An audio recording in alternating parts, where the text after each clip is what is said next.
옆에 분하고 인사 좀 나누겠습니다. 사랑합니다. 축복합니다. 감사합니다.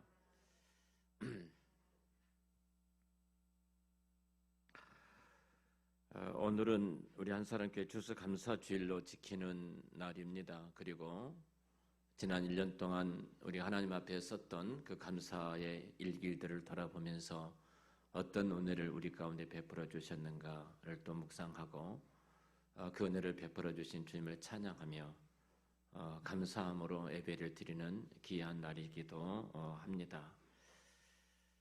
감사함을 넘치게 하라. 오늘 7절 말씀을 제목으로 추수감사절 예배를 하나님께 올려드리기를 원합니다.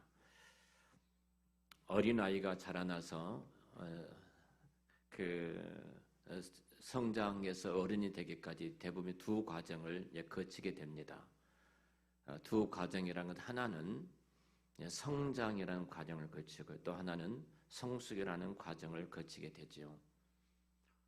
성장이라는 것은 그가 키가 자라고 뼈가 튼튼해지고 이렇게 뼈대가 굵어지고 이런 것을 우리는 보편적으로 성장한다 이렇게 이야기를 합니다. 성숙이라는 것은 그 마음이 넓어지고 생각이 깊어지고 지혜가 있고 지능이 발달하고 인격적으로 자라나는 것을 성숙이라고 말을 합니다. 우리가 이적으로 우리의 몸이 성장을 해야 되고 내면적으로도 우리가 성숙을 해야지 건강한 한 사람이다 이렇게 말을 합니다. 동시에 이렇게 균형 잡히지 못한다면 이제 정신 지체 장애야, 지적 장애자, 정바가 이렇게 말을 하죠.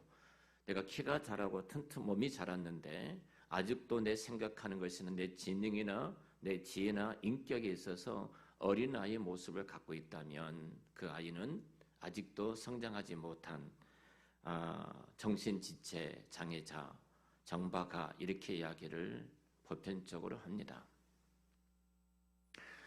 우리 신앙도 동일하게 마찬가지입니다. 우리 직분이 그 사람이 성숙했다고 말하지 않습니다. 목사직을 갖고 있으니까 그분이 성숙하다. 장로, 권사, 집사이니까 그분이 성숙하고 신앙이 자라났다 이렇게 말하지 않습니다. 오랫동안 우리가 종교 생활을 해왔지만 사실은 어떤 사람은 아직도 그 신앙에 있어서 어린아이의 수준에 머물러 있는 사람들을 보게 되어집니다. 아직도 교회가 내게 무엇을 해줘야 된다. 내가 교회를 위해서, 내가 주님을 위해서, 내가 하나님의 영광을 위해서 나를 부르시는 그 부르신 소명에 따라서 내가 주님의 나라를 위해서 그 왕국에서 살아가는 사람이 돼야 되지. 아직도 나 한 사람 신앙 유지하는 데 급급하다면 10년을 20년, 30년 예수 믿어도 아직 그는 어린아이다 이렇게 말할 수가 있을 것입니다. 우리가 믿음 모습이 자라나지 못한다면 우리는 그 사람을 동일하게 정박할 신앙을 면치를 못할 것입니다. 우리 감사 신앙도 마찬가지입니다. 그리스도인의 이 감사도 성숙한 감사가 되어야 됩니다. 입으로만이 아니라 전인격적으로 하나님께서 내게 베풀어 주셨던 그 은혜를 깊이 깨닫고 감사하는 자리에 가야 합니다. 특별히 추수감사절을 맞이하면서 이 시간 성숙한 감사로 하나님께 영광을 돌리고 하나님의 놀라운 축복과 그 응답이 여러분 가운데 임하시기를 우리 주의 이름으로 축원합니다. 사도 바울은 지금 로마의 감옥에 갇혀 있습니다. 그리고 감옥에 갇혀 있는 그가 골로새 지방에 있는 교회에게 편지를 보냅니다. 골로새 지방에 있는 교회에 편지를 보내면서 그는 감사하라고 반복해서 자꾸 말씀을 하고 계십니다. 사도 바울이 이렇게 감사했던 중요한 이유가 무엇일까? 오늘 6절의 성경은 이렇게 말을 합니다. 그러므로 너희가 그리스도를 예수로 주로 받았으니 예수를 주로 받았기 때문에 감사하라 이 말입니다. 예수 그리스도를 주로 받고 믿는 자들 바로 이것이 감사함을 넘치게 할 수 있는 조건이라는 겁니다. 우리가 오늘 일부 예배 때 네 분이 감사 일기를 썼던 것을 이렇게 함께 나누었어요. 제가 참 눈물이 날 정도로 큰 감동을 주는 내용들이었습니다. 그 내용들 가운데 대부분이 다 하나님께서 내게 어떤 은혜를 베풀어 주셨는가 그것들을 고백하면서 그 흐름이 이거였어요. 예수 그리스도가 나의 주님이십니다. 예수님을 내가 믿게 된 것, 예수님이 내 인생의 주님이신 것 때문에 내가 감사를 합니다. 이런 고백을 담았어요. 내가 아무리 감사를 나열을 해도요, 예수님이 나의 주님이라는 그 감사가 없다면 그 감사는 세속적인 감사밖에 되지를 않을 것입니다. 오늘 본문에 기록했던 사도 바울을 한번 생각해 보십시오. 사람의 관점으로 보면 그는 참 고달픈 인생을 살았습니다. 정말로 힘든 길을 걸어왔어요. 그의 세상에 화려했던 거 다 버려두고 부름받은 복음의 사역자로서 그가 걷는 길은 동족의 이웃과 이방인의 이웃과 강의 이웃과 바다의 이웃과 맹수의 이웃과 수많은 위험 속에서 살아왔던 사람이 사도 바울입니다. 한순간도 제대로 발을 뻗지 못하고 잠을 잘 정도로 그런 생애를 살아왔던 사람이 사도 바울입니다. 교회 안에서도 바울을 인정만 하는 것이 아닙니다. 교회 안에서도 사도성을 가지고 시비를 거는 사람들이 그렇게 많았습니다. 바울이 복음을 전하고 예수를 믿었던 사람들 가운데도 바울을 통해서 신앙이 성숙하고 믿음이 자라는 사람들 가운데도 그 바울에 대해서 늘 가시처럼 아픔을 주는 사람들이 많았어요. 뿐만 아니라 사도 바울은 육체적인 질병을 끌어안고 살았습니다. 그 너무 고통스러워서 하나님 앞에 3번씩이나 간곡하게 부르짖었지만 그게 돌아오는 것은 빈 그릇이었습니다. 그런데 사도 바울이 그런 상황 속에서도 감사했던 가장 중요한 근거가 무엇인가? 하나입니다. 예수 그리스도가 나의 주님이고 나의 구주라는 사실입니다. 사도 바울의 그 일생은 예수님이 나의 주님이시다, 예수님이 나의 구주시다, 이 놀라운 신앙의 고백으로 그는 감사하고 기뻐하는 인생을 살아갈 수가 있었습니다. 여러분, 바울이 감사 생활을 강조할 수 있었던 그 근본적인 동기는 하나예요. 예수 그리스도를 주로 받았다는 것입니다. 여러분, 오늘 본문에 여러 가지 동사가 등장합니다. 받았다, 행하라, 또 뿌리를 박으라, 그리고 세워지라, 이 모든 것들이 동사들인데 이 동사가 다 수동태로 기록이 되어 있습니다. 내가 스스로 예수를 믿은 것이 아니라 나로 하여금 예수를 믿게 해주셨다는 겁니다. 바울은 이 진리 때문에 감사할 수밖에 없었어요. 나 같은 자가 어떻게 예수를 믿어 하나님의 자녀가 됐는가? 나 같은 자가 어떻게 이방인의 복음을 전하는 전도자가 되었는가? 내가 다른 사도보다 수많은 많은 힘든 일을 걸어왔지만 내가 그럼에도 불구하고 기뻐하고 감사할 수 있었던 하나입니다. 바로 그것은 내가 하나님의 자녀가 된 것이고 내가 예수를 믿어 하나님을 아버지라고 부를 수 있는 것이고 이 복음을 이방인들에게 전할 수 있는 이 전도자로 나를 부르셨기 때문에 나는 감사할 수밖에 없습니다. 이외에 이것을 떠난 모든 감사가 있다면 그것은 기복입니다. 그리스도 예수를 주로 받았다. 여기에 진정한 참된 복음의 감사의 내용입니다. 예수님께서 나의 죄를 위해서 십자가에 죽으시고 나를 그 죽음의 자리에서 생명으로 영생으로 나의 길을 이끌어 주셨던 그 주님, 그분은 동일하게 우리의 아버지 되시고 우리의 주님이 되시고 우리의 구주가 되신 것 때문에 나는 감사합니다. 이렇게 바울은 고백하고 있습니다. 중국에들은 한때 이런 말을 써요. 내가 임금의 백성이 된 것이 내가 감사하다 그랬습니다. 여러분, 그리스도인 여러분들은 무엇 때문에 감사하십니까?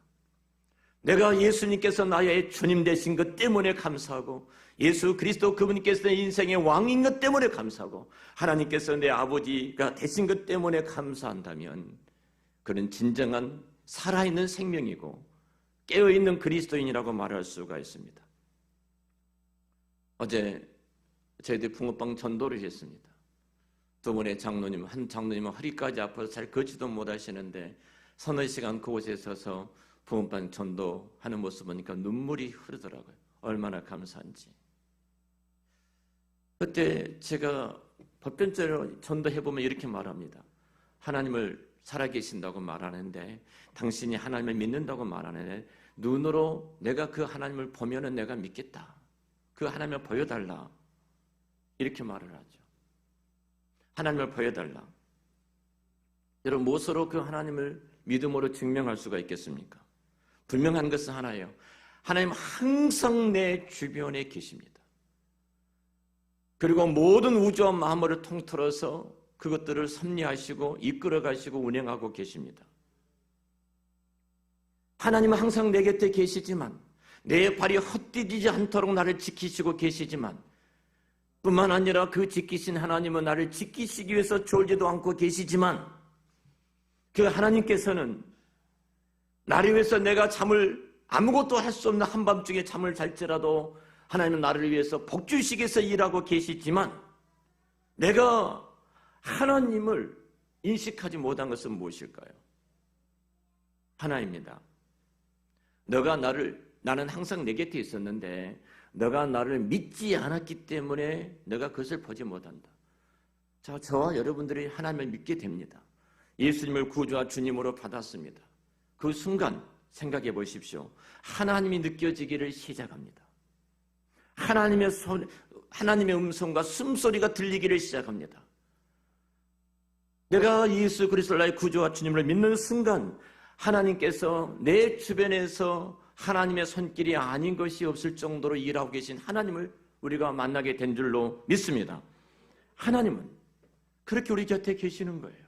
내가 믿는 순간 얼마나 정확하고 섬세하게 내 인생을 이끌어가고 계시는지, 우리의 필요를 채워주고 계시는지, 앞서서 우리를 이끌어가신 그 하나님의 손길과 섭리를 우리가 보고 있는 거예요. 왜 우리가 믿지 못하는 거예요? 믿지 않기 때문에 하나님을 경험하지 못하고, 믿지 않기 때문에 하나님이 내 인생 가운데 개입하셔서 역사하신 그 손길을 보지 못하고 있는 거예요. 내가 예수를 믿으면서 이것처럼 비참한 것이 어디가 있습니까? 종교인의 자리에 있어서는 안 됩니다.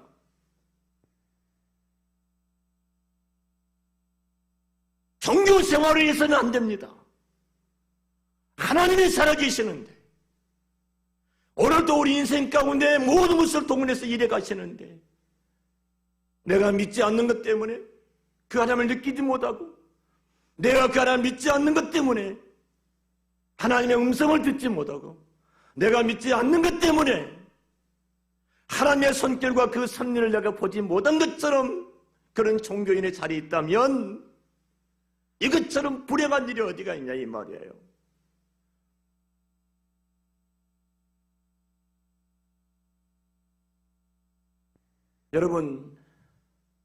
여러분의 머리카락이 있습니다. 저도 어제 머리를 자르고 염색을 했습니다. 여러분, 머리카락이 자라는 것이 느껴지는가요?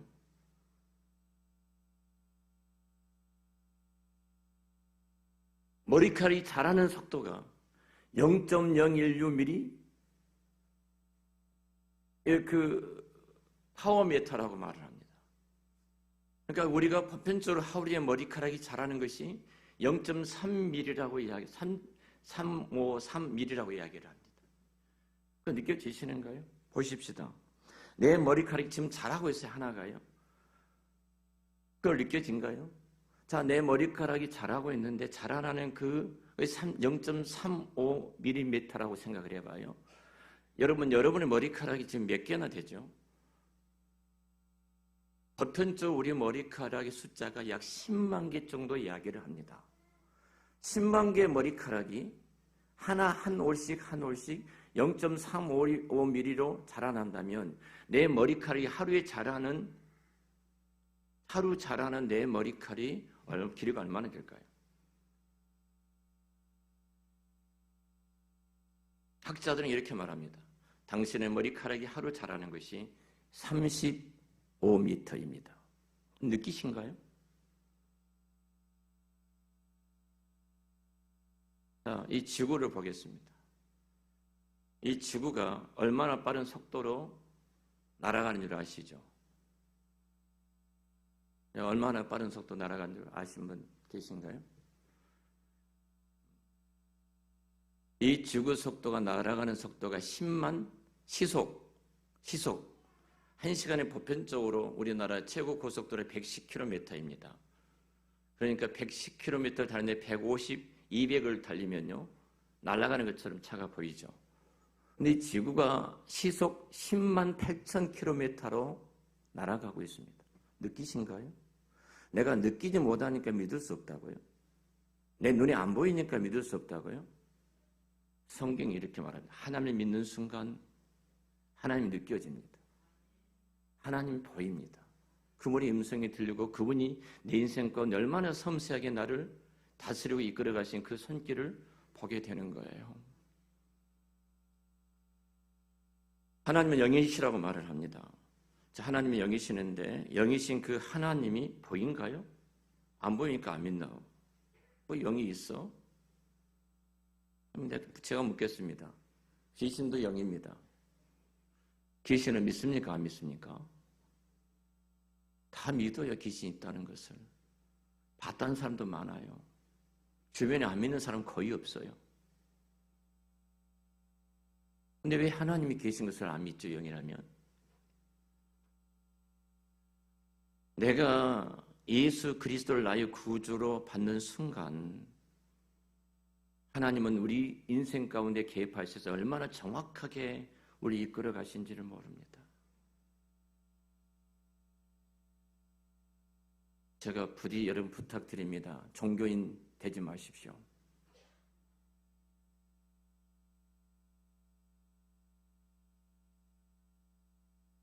예수를 구주와 주님으로 믿는 자들의 그 인생을 하나님께서 앞서서 인도하시죠. 우리 발이 시편 121편에 헛디디지 않도록 우리를 지키시고 그리고 그 지키신 하나님은 졸지도 아니하신다 이렇게 말씀하죠. 우리가 잠을 자는 동안도 그 아버지 되신 하나님은 나를 위해서 주무시지도 않고 그 잠자는 시간, 나는 아무것도 하지 않는 시간에 내게 복 주시는 하나님으로 일하고 계신 것이 성경의 말씀이잖아요. 하나님은 그렇게 우리 인생 가운데 일하고 계십니다. 그분을 내가 주님으로 믿는다는 것이 우리는 단 하나이기 때문에 감사하면서 이 세상을 살아가는 것입니다. 예수님을 주님으로 믿는 사람은 무엇을 해야 되는가 이렇게 말을 합니다. 그리스도를 주로 받은 사람, 주님으로 받은 사람은 6절에 그 안에서 행하라, 7절에 그 안에 뿌리를 박으라, 그리고 세움을 받아 이렇게 말씀하죠. 다 이 부분이 수동태로 기록이 됐어요. 내가 하는 것이 아니라 이 말이에요. 내게는 그 예수님 안에서 주 안에서 행할 수 있는 능력이 없어요. 내 안에는 정말로 예수 그리스도 그분께 뿌리를 내릴 수 있는 능력도 없어요. 여러분이 예수님 앞에 뿌리를 내리겠다고 결심을 한들 얼마나 가겠습니까? 내가 그리스도 안에서 뿌리를 내리지 아니하면 우리 영양분을 공급받지 못하기 때문에 죽을 수밖에 없고요. 그 뿌리가 가볍게 내려지면 조그마한 바람이 불어도 그 나무는 뽑혀서 죽을 수밖에 없는 것입니다. 우리 안에는 그 나무를 깊이 뿌리를 내릴 수 있는 능력이 없습니다.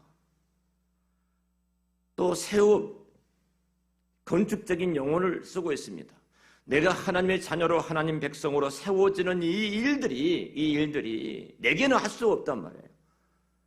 자, 예수를 주로 받고 내가 그 안에서 행하고 그리고 뿌리를 내리고 그 세워지는 이 모든 것이 다 원문에는 수동태로 기록되어 있어요.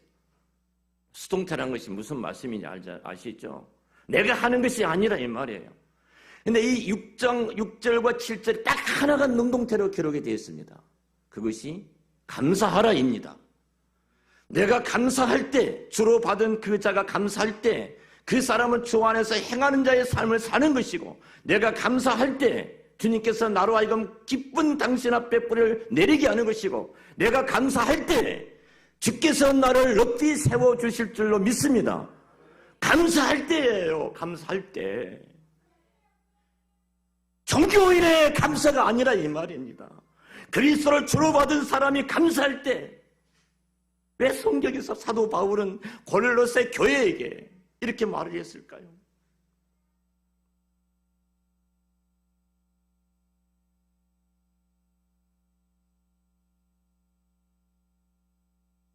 감사함을 넘치게 하라. 이 한 말씀만 능동태로 기록이 되어 있어요. 그래서 내가 하는 것입니다. 내가 마치 믿을 때 모든 것이 주님께서 내 인생에 개입하셔서 일하시는 그 손길을 보는 것처럼 내가 감사하는 순간 내가 주님 안에서 행하고 있는 것이고, 내가 감사하는 순간 누구도 나를 뽑아내지 못하도록 깊은 곳에 뿌리를 내리고 있고 영양분을 공급받고 있는 시간이고, 내가 감사하는 순간 우리는 하늘의 별처럼 존귀하게 빛나고 높아질 줄로 믿습니다. 감사라는 겁니다.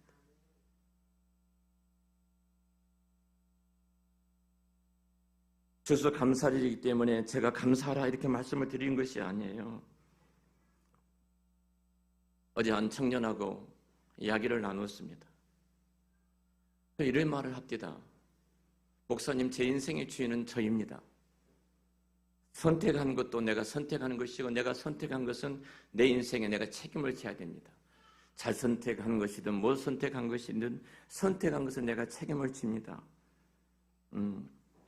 내 삶의, 내 인생의 주인이 나라는 것입니다. 내가 내 인생과 내 삶의 주인이 나다. 자신만만합디다. 여러분, 각자가 우리 삶의 인생의 주인이라고 한번 생각을 해보죠. 여러분의 인생을 디자인한다면 어떻게 디자인하시겠습니까? 내가 내 인생의 삶의 주인이니까 어떻게 디자인하겠어요? 주인이니까 마음대로 디자인할 수 있잖아요. 자, 그러면 디자인할 수 없는 것들을 한번 생각해 볼까요? 여러분은 국적입니다. 대한민국에 태어나고 싶어서 내 인생을 디자인해서 태어나신 분 계신가요? 만약 여러분들이 북한이나 지금 전쟁하는 그 나라에서 태어났다면 가장 비참한 인생을 지금 살아가고 있을 것입니다.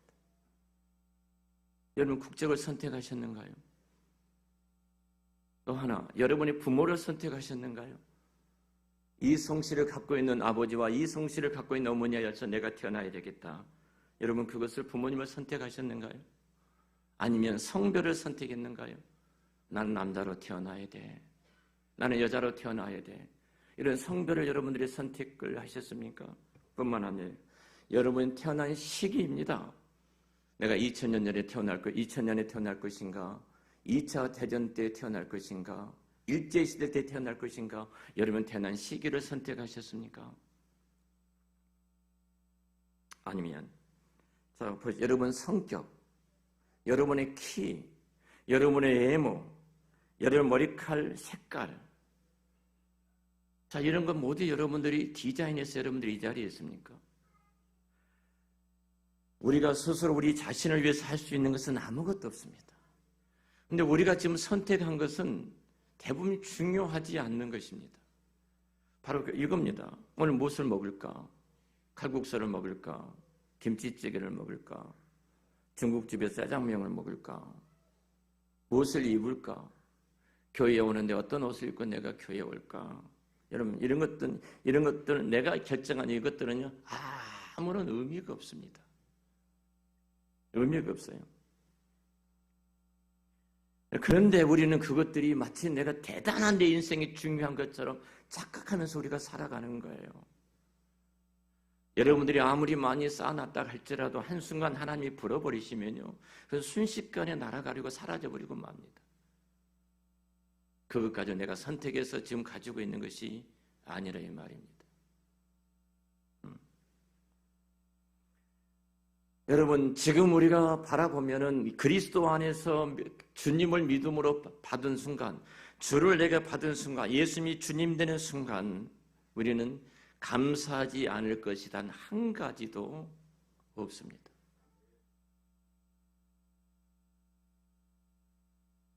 일 년 365일 여러분들 감사의 일기를 써오셨을 것입니다.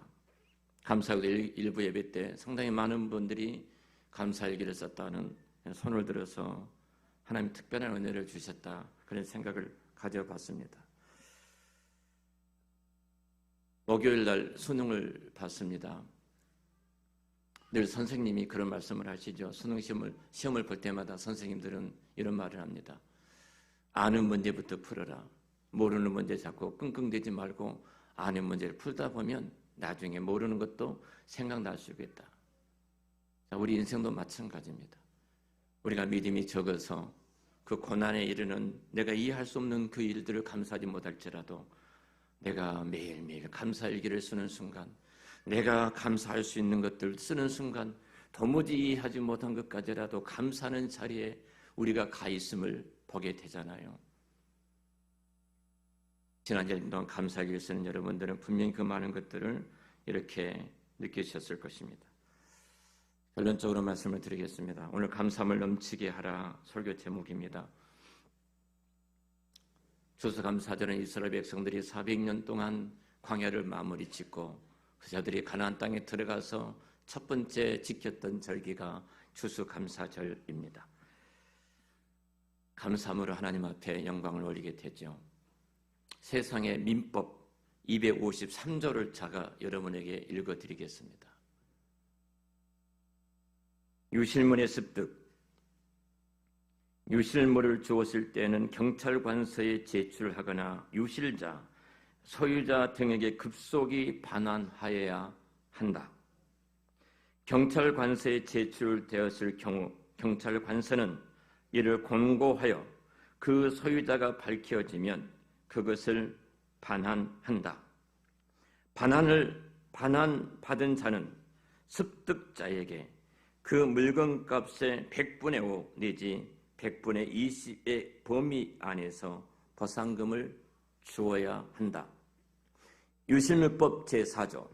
물건을 찾아주는 사람에게 5 내지 20%의 한도 내에서 살해를 하지 않으면 법에 저촉됩니다. 다시 말하면 그 물건의 주인이 처벌을 받게 되는 것입니다.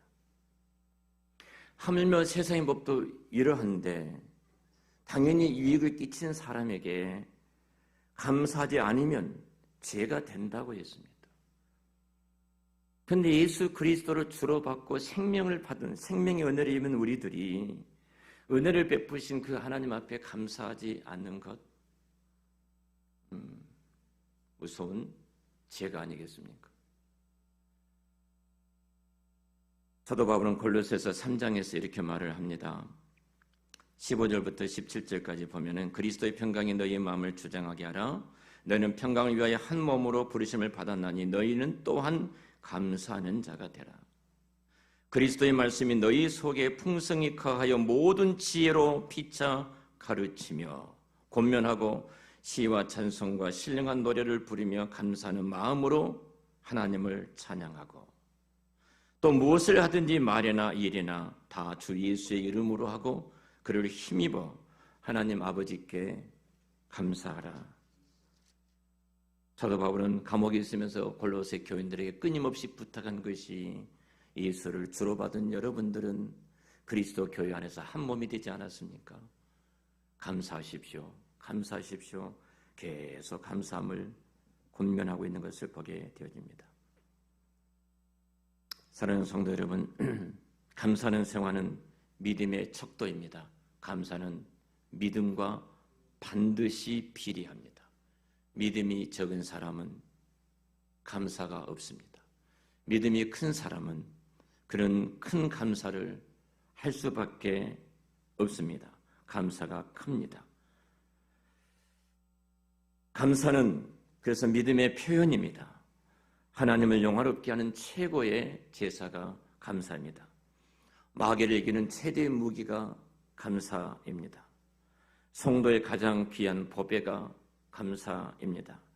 진정으로 감사의 찬송을 부르고 감사의 제단을 쌓는 민족이나 가정은 결코 망하지 않습니다. 모든 은혜 가운데 감사할 줄 아는 은혜가 참으로 귀한 은혜입니다. 여러분, 하나님께 이미 받은 축복들을 감사할 줄 아는 성도는 하나님께서 감찰하셔서 계속 그들에게 복을 부어주십니다.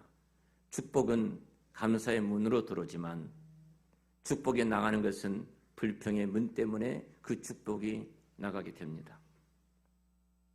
오늘 감사절을 맞이해서 다시 한번 내가 어떤 감사자로 주 앞에 서 있는지, 나는 무엇 때문에 이 땅에서 감사하면서 살고 있는지를 돌아보시면서 여러분 생애가 정말로 감사함으로 하나님의 나라에 있어서 이 어두운 땅에 정말로 하나님의 그리 아름다운 그 향기로운 거룩한 산 제물이 되어지는 그 은혜가 있으시기를 우리 주의 이름으로 축원합니다.